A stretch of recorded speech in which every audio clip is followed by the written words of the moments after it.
오늘은 역사학자 한 명을 소개할게요. 유발 하라리. 이 사람은 좀 특이한 게 역사학자인데 미래 이야기를 많이 합니다. 이름만 들어도 떠오르는 이미지가 있죠. 사피엔스, 호모데우스, 21세기를 위한 21가지 재현. 그리고 이번에 소개할 넥서스까지 전부 다 인간의 미래에 대해 말하고 있는 책들입니다. 왜 과거를 연구하는 사람이 미래를 이렇게 생생하게 이야기할 수 있을까요? 그 이유는 간단합니다. 하라리는 과거를 단순히 옛날 이야기로 보지 않아요. 그는 과거를 통해 인간이 어떻게 살아왔는지를 파악하고 그 흐름 속에서 우리가 지금 어디쯤 와 있는지, 그리고 앞으로 어디로 가게 될지를 그려보는 겁니다. 제가 좋아하는 투자 분야도 비슷해요. 과거의 데이터 패턴을 바탕으로 경제의 흐름과 연관성을 찾아내는 작업이죠. 이런 방식은 사실 대부분의 학문 분야에서 공통적으로 나타나는 접근입니다. 왜냐하면 학문의 뿌리는 철학과 수학, 즉 논리와 패턴에 있기 때문이죠. 한마디로 말하면 그는 역사라는 지도를 들고 미래라는 길을 찾으려는 사람이에요. 그래서 그의 책을 읽다 보면 마치 예언서를 읽는 듯한 느낌을 받게 되죠. 넥서스는 본래 라틴어에서 온 말로 연결, 고리, 결합이라는 뜻을 가지고 있어요. 하라리는 이 책에서 인간, 기술, 사회, 정치가 서로 어떻게 얽히고 연결되는지를 탐구합니다. 특히 인공지능, 생명공학, 플랫폼 기업, 종교, 정치 같은 이질적인 주제들이 어떻게 하나의 흐름으로 연결되어 있는지를 통찰력 있게 보여줘요. 그리고 이 연결의 한가운데서 우리가 어떤 선택을 해야 하는지를 끊임없이 묻고 있죠. 이 책은 단순히 다가올 미래를 이야기할 뿐만 아니라 우리가 지금 어떤 선택을 하느냐에 따라 만들어질 수 있는 미래를 이야기하기 때문입니다. 즉, 여러분이 이 책을 덮는 순간 단지 지식이 하나 늘어나는 게 아니라 미래를 바라보는 시야 자체가 바뀌게 될 거예요. 자, 이제 본격적으로 미래 예언서를 들춰볼까요? 여러분은 지금 유발 하라리의 미래 예언서를 쉽게 사례로 설명해드리는 팟캐스트를 듣고 계십니다. 2016년과 2017년 미얀마에서 벌어진 로힝야족 학살 사건을 기억하시나요? 로힝야족은 미얀마 라카인주에 거주하는 소수 이슬람계 민족으로 미얀마 정부로부터 시민권을 인정받지 못해 무국적 상태로 오랜 차별과 박해를 받아온 집단입니다. 이 사건의 이면에는 뜻밖에도 페이스북이 있습니다. 당시 미얀마에서는 인터넷 사용자의 대부분이 페이스북만을 사용하고 있었고 많은 국민들은 페이스북을 인터넷 그 자체로 여겼습니다. 이 플랫폼을 통해 로힝야족에 대한 허위 정보, 폭력 선동, 혐오 발언들이 무차별적으로 퍼지기 시작한 시발점은 2017년 8월이었습니다. 당시 로힝야 무장단체인 아라칸 로힝야 구원군이 경찰 초소를 공격하자 이를 빌미로 미얀마 군부는 로힝야족 전체를 대상으로 한 대규모 군사작전을 벌였습니다. 이 과정에서 페이스북은 로힝야족을 테러리스트로 몰아가는 허위 게시물과 증오 콘텐츠를 방치하거나 방관했고 그 결과 실제 학살과 강간, 방화 등이 일어나는 참혹한 결과로 이어졌습니다. 예를 들어 로힝야족을 테러리스트로 지칭하거나 그들이 불교 공동체를 위협하고 있다는 내용의 조작된 영상과 게시물들이 확산되었고 이는 군부 및 극단주의 불교단체의 집단적 보복과 학살로 이어졌습니다. 유엔은 이 사태를 인종청소로 규정했고 페이스북 내부에서도 뒤늦게 이 사건과 자사의 역할을 인정하며 책임 논란이 불거졌습니다. 유발 하라리는 이 사건을 단순히 사람들이 나쁜 글을 올렸기 때문이라고 보지 않았습니다. 그는 이것을 플랫폼 기업의 책임 부재로 봤습니다. 페이스북이 어떤 정보를 어떻게 보여줄지를 알고리즘을 통해 결정하는 순간 이미 단순한 기술이 아니라는 겁니다. 기술은 더 이상 중립적이지 않습니다. 하라리는 말합니다. 기술이 중립이라고 믿는 순간 우리는 통제권을 잃게 된다. 우리가 선택하지 않으면 누군가는 대신 선택한다. 그리고 그 선택은 때로 수천 명의 생명을 좌우할 수 있습니다. 기술을 어떻게 설계하고 어떻게 통제하고 어디까지 책임을 물을 것인지 이 질문이야말로 지금 우리가 반드시 던져야 할 질문입니다. 넥서스는 이 사건을 통해 우리 사회가 기술에 대해 얼마나 무방비 상태인지 경고합니다. 지금 우리가 아무것도 하지 않으면 미래는 결국 가장 큰 목소리를 가진 기술 기업들이 설계하게 될지도 모릅니다. 사실 이런 일은 우리 일상에서도 비슷하게 일어납니다. 예를 들어 직장에서나 학교에서 어떤 소문이 돌기 시작했을 때 아무도 그 소문을 확인하지 않고 그냥 넘겨버리면 어떻게 될까요? 처음엔 단순한 오해였던 이야기가 점점 더 왜곡되고 확대되어 누군가에게 큰 상처를 주거나 집단적인 따돌림으로 번질 수 있습니다. 무관심은 중립이 아닙니다. 침묵은 때때로 동조가 될 수 있고 방관은 결과적으로 폭력에 기여하는 방식이 될 수 있습니다. 기술이든 사람 사이의 관계든 묵인된 거짓은 결국 누군가를 파괴합니다. 규모가 큰 기업일수록 더 높은 수준의 도덕적 책임과 사회적 기준을 가져야 한다고 생각합니다. 여러분은 종교 이야기를 들을 때 어떤 느낌이 드시나요? 믿음? 역사? 아니면 그냥 옛날 이야기? 유발 하라리는 여기에 아주 독특한 관점을 제시합니다.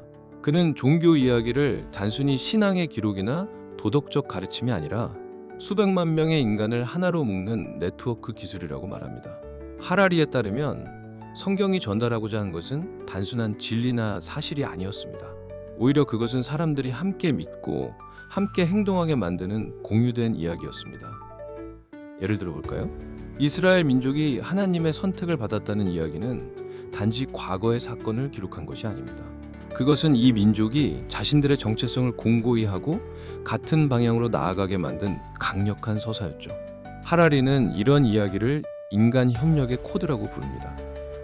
왜냐하면 인간은 우리의 뇌는 진화적으로 소수의 사람들과만 친밀한 관계를 맺도록 설계되어 있기 때문입니다.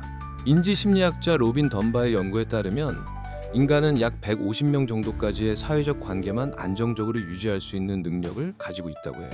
이 숫자는 던바의 수라고 불리는데 인간이 복잡한 관계망 속에서 신뢰와 협력을 유지할 수 있는 한계치로 여겨집니다. 그런데 수천, 수만 명이 함께 움직이려면 추가 장치가 필요합니다. 바로 그들 모두가 믿는 허구적 이야기입니다. 영화 듄을 보면 이런 장면이 나옵니다. 주인공 폴 아트레이드는 전통적인 리더십이나 무력으로 사람들을 이끄는 것이 아니라 하나의 이야기와 예언을 통해 프레멘 부족과 정신적으로 연결됩니다. 그는 선택받은 자라는 서사 속 인물로 자리 잡고 프레멘들은 그 이야기를 믿음으로써 하나의 집단으로 결속하게 되죠.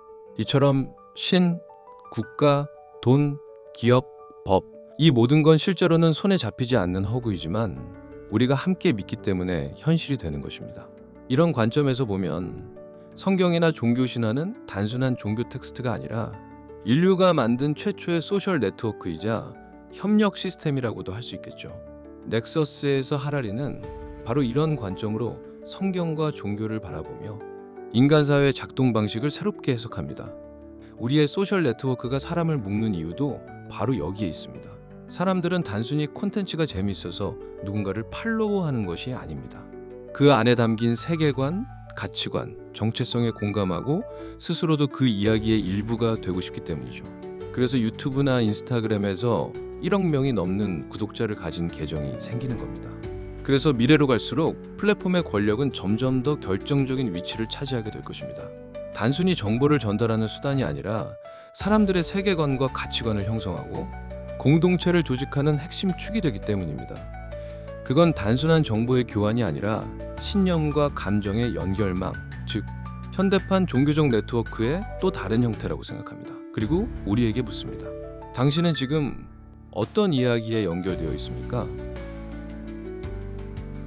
대부분 사람들은 AI를 도구로 생각합니다. 인간이 만든 똑똑한 기계, 계산을 잘하고 글을 쓰고 그림도 그리는 말 잘 듣는 도우미. 혹시 그런 생각 해보신 적 있으신가요? AI가 그 높은 지능으로 우리를 감시하게 된다면 어떤 세상이 펼쳐질까요? 유발 하라리는 이 AI를 새로운 시각으로 제시합니다. 그는 AI를 도구가 아니라 외계 지능이라고 부릅니다. 왜일까요? 그 이유는 명확합니다. 지금까지 인류는 오직 인간만이 지능을 가졌다고 생각해왔습니다. 그런데 AI는 인간과는 완전히 다른 방식으로 사고하고 인간과는 전혀 다른 목표를 가질 수 있는 존재입니다. 즉, 인간이 이해할 수 없는 방식으로 세계를 보고 판단하고 행동할 수 있다는 거죠. 하라리는 말합니다. 우리가 통제할 수 없는 지성을 만들어낸다면 그건 인간이 만든 외계 생명체와 다를 바 없다. 실제로 지금의 AI는 언어를 이해하는 것이 아니라 엄청난 양의 데이터에서 통계적 패턴을 뽑아내어 말하는 척하는 겁니다. 그런데 그 척이 점점 인간과 구분이 안 갈 정도로 정교해지고 있어요. 그렇다면 이런 존재가 정치 시스템, 금융 시스템, 교육 시스템, 심지어 전쟁 무기까지 좌우하게 된다면 과연 민주주의는 유지될 수 있을까요? 하라리는 넥서스에서 AI를 패러다임을 전환시키는 존재로 규정합니다.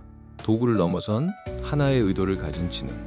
그렇기 때문에 우리는 지금 AI에게 어떤 책임을 지게 할 것인지, 어떤 권한은 절대 넘기지 말아야 할지를 논의하고 결정해야 합니다. 하라리는 말합니다. AI는 인류의 가장 큰 위협이 될 수도 가장 큰 기회가 될 수도 있다. AI를 제대로 통제하고 인간 중심의 방향으로 이끈다면 질병 치료, 기후위기 대응, 교육 혁신 등에서 엄청난 가능성을 펼칠 수 있습니다. 하지만 이 기술이 소수 기업이나 권위주의 정권의 수중에 들어가면 감시사회나 정보 독점, 민주주의의 붕괴로 이어질 수 있다고 경고합니다. 우리가 선택하지 않으면 결국 인류는 자신이 만든 외계 문명에 지배당하게 될지 모릅니다. 지금이야말로 미래를 설계할 수 있는 마지막 기회일지도 모릅니다. 우리는 지금 어디에 속해 있을까요? 대한민국이라는 나라? 어떤 회사? 종교, 공동체? 아니면 그냥 가족?